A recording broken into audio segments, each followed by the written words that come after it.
Hey guys, welcome back. So we've reached the point in the Thanos series where just prior to this we saw the Illuminati trying to figure out how the world was gonna end. Well, let's just say they about to find out. So if you're enjoying these videos, make sure to drop a like, subscribe if you're new to the channel, and don't forget to hit that bell up top to get all notifications so we can squat up in the comments for the first hour. Alright, so coming back, we pick up from right after Thanos had just killed Christine Collins, who's a woman that just recently Death had grown really fond of after seeing everything Christine had went through to try and get her recently deceased daughter Marie back, which is what led Death to go on this whole journey of seeing what it would be like to have a life that could be taken away and essentially live as a mortal for a brief time. So with Thanos killing Christine, since he believes that Death needs to let all of this go and Christine was more or less holding Mistress Death back, after Thanos killed Christine, this infuriated Death. So right here and right now, she wants to return the favor, and she wants Thanos dead.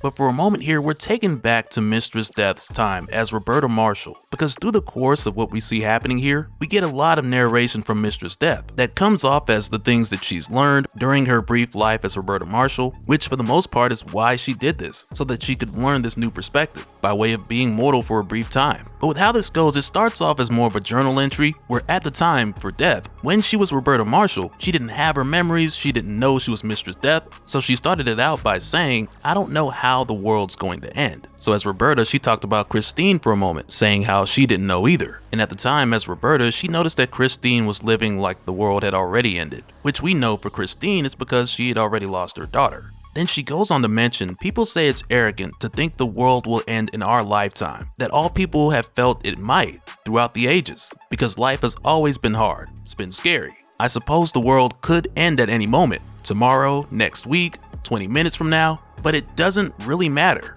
It only matters when our world ends, meaning our little life, because whether everybody goes or just we do, the effect on us is the same.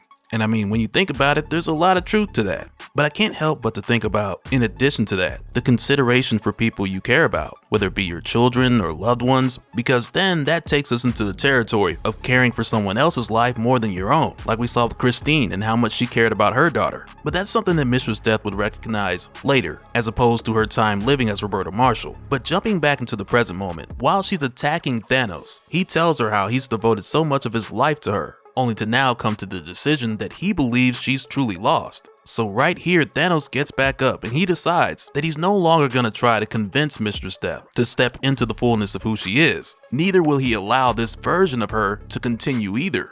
So as a result, he attacks her, and now we got Mistress Death versus Thanos. And it kinda sends the complication meter through the roof, because this is one of those things where if either of them win, everybody loses.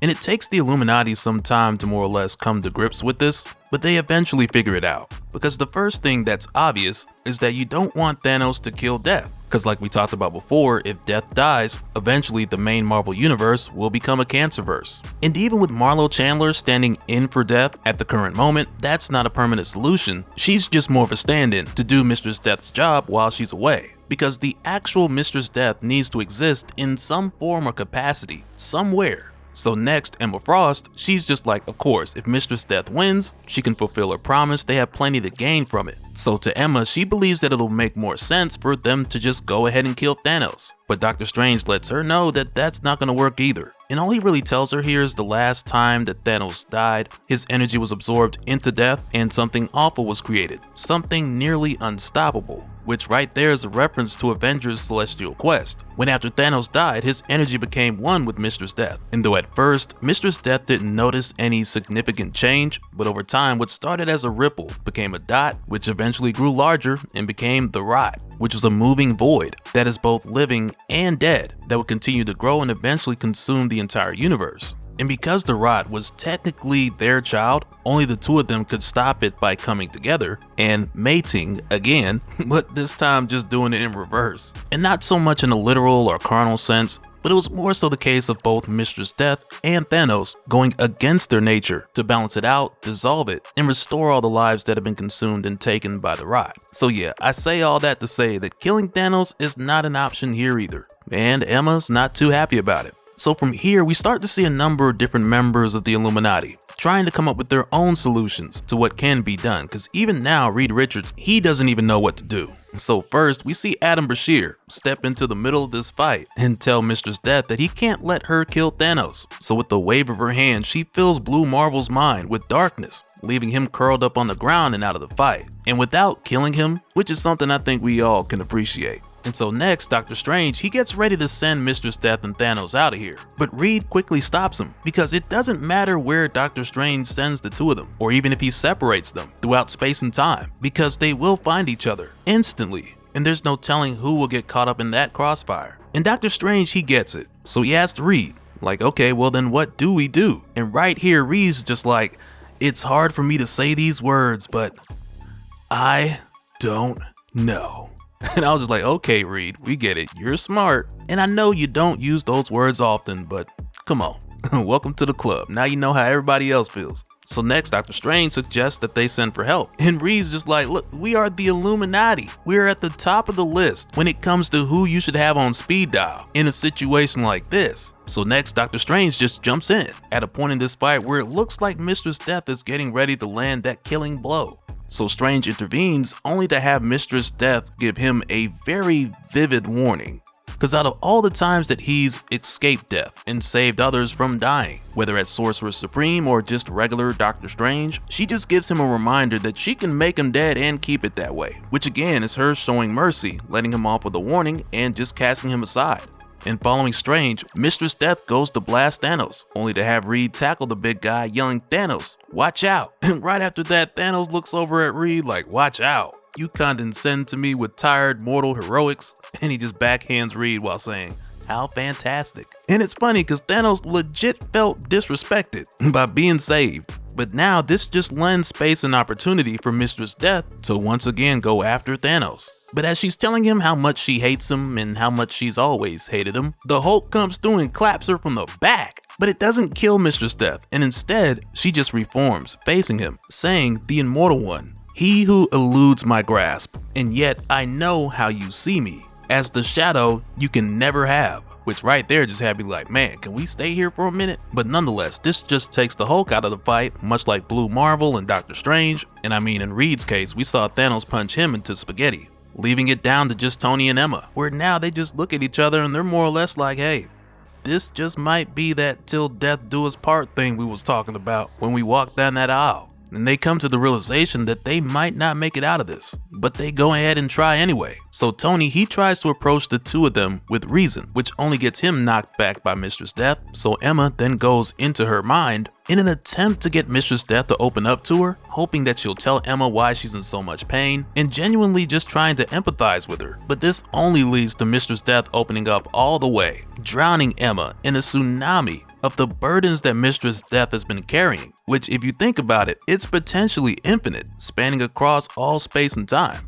But now with it just being Thanos and Death, with the entire Illuminati just out of the way, this is where we step into the scary hour. Because now as we continue to get the narration from Death, that again is coming off as the narration from her time as Roberta Marshall, it's here where she talks about how many people try to stop death and avoid what is eventually inevitable, or they try to deal with it through prayer or magic, reason or empathy, which just now all of these examples were demonstrated by way of members of the Illuminati who just tried to deal with death and they all failed. Which in the natural sense is more or less the same concept. And she goes on to say when it comes down to it, the only strength you really have when that time comes is acceptance. When we finally give ourselves over, that's where we find power. No one knows when the world will end, but it will. Which again, that was like the final entry to the diary of Roberta Marshall. And right here we see Thanos mumble a few words as he said that void, like no other, black hole, a place where all power, even your power, is compressed, crushed into one tiny infinitesimal speck, a black pebble, a single stone, as Death breaks down. And for a brief moment we're shown her time with Christine Collins, but this image doesn't last, it quickly fades, because right after this we learn that Thanos has placed Death in a prison, because again, as it stands, killing her is not an option. And while she's in here, Thanos explains to her how his prison in space is what allowed him to forge this prison for her. So Death just goes on about how Thanos can't do this, how locking her away is against the order of the cosmos, and how it's a transgression that Thanos will be punished for endlessly, only for him to turn this right back around on her because she wasn't supposed to be doing what she was doing either. So Thanos more or less lets her know that this wasn't no last minute thing, because when he returned he knew he was either going to get her to offer her hand or he would wind up placing her here. Either way, to him, failure just wasn't an option. So as a result, this is what it came to. But effectively, this is Thanos placing Death inside of the Black Stone, just like Thor saw in his vision back in the Devourer King. And now with us seeing this, it just goes even further to show that not only is that story not over, but also the references that we got in Thanos' death notes, those things are coming around full circle too. And if you missed any of my coverage on this, I have both links in the description in case if some of you guys want to catch up to either the initial introduction to the Black Stone or check out the Black Infinity Stone playlist, because all this stuff is coming back here. But after placing Death inside the stone, the Illuminati, they got a whole lot of questions. And I think it's good that they do, because there's still a lot that we have to learn about it as well. Because for one, Thanos lets them know that this doesn't mean people are going to stop dying. He guarantees that's still going to be a thing. So Dr. Strange asks what he plans to do with Mistress Death and with the stone. So he just tells him that he's placed her in a new purgatory. And after that reads like, how'd you create the stone? Tell us. And though Thanos doesn't hand over the recipe, he does let Reed know that he does not control it. He cannot control it.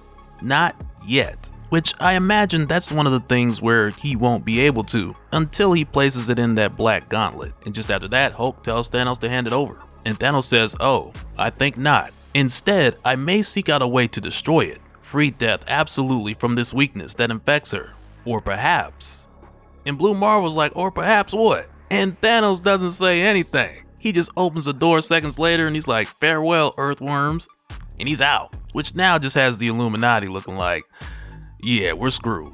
And just after Thanos leaves, Reed, he makes an observation. Because he tells the others how Mistress Death promised to tell them how their world would end in exchange for their help. As well as how exactly this would go down in their lifetime. But Reed goes on to say, now that Thanos is back, that he wonders if Thanos might play an instrumental role in their impending annihilation. And I mean, I'm gonna tell you right now, I think that's an educated guess we can all get behind. Cause we ain't never seen Thanos collect one stone and just stop right there. So yeah, going forward, things are looking really grim for anybody who's alive, really.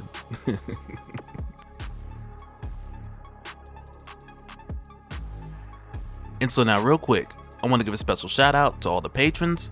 Thank you guys for all of your support. And for anyone who's new here who wants more information on how to support the channel, I got a link below where you can go to patreon.com/Dopespill.